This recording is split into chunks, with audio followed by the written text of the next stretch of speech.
एक असल में बाटे, कमी एकनी में ना है भाई, तो गलत एकनी के बाप असल में बाटे।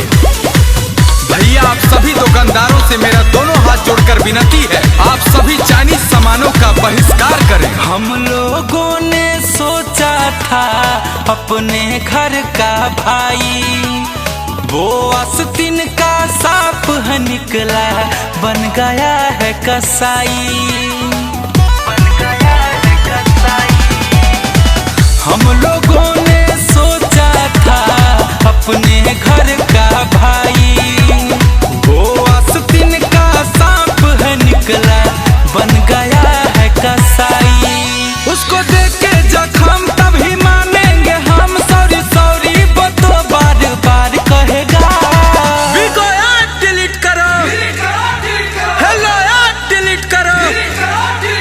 मेरे देश में इतनी क्षमता है, वो ऐसा ऐप तैयार करेगा, जो सच्चा भारतवासी है वो टिकटॉक का बहिष्कार करेगा, जो सच्चा भारतवासी है वो चाइनीज ऐप का बहिष्कार करेगा।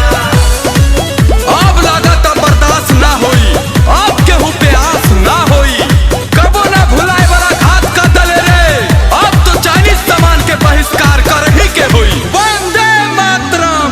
नाम से उसके नफरत गुंजन करेगा जीवन भर, बहुत धैर्य का लिया परीक्षा, अब न होगा सबर, अब न होगा सबर।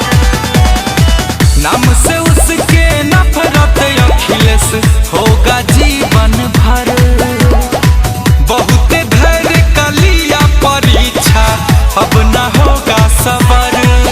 हम सब होंगे जब एक उसका माइंड होगा क्रैकर, जी मोदी जी से वो बार बार करेगा। ब्यूटी प्लस डिलीट करो, सारे चाइनीज ऐप डिलीट करो। मेरे देश में इतनी क्षमता है, वो ऐसा ऐप तैयार करेगा, जो सच्चा हिंदुस्तानी है वो टिकटॉक का बहिष्कार करेगा, जो सच्चा भारतवासी है वो चाइनीज ऐप का बहिष्कार करेगा।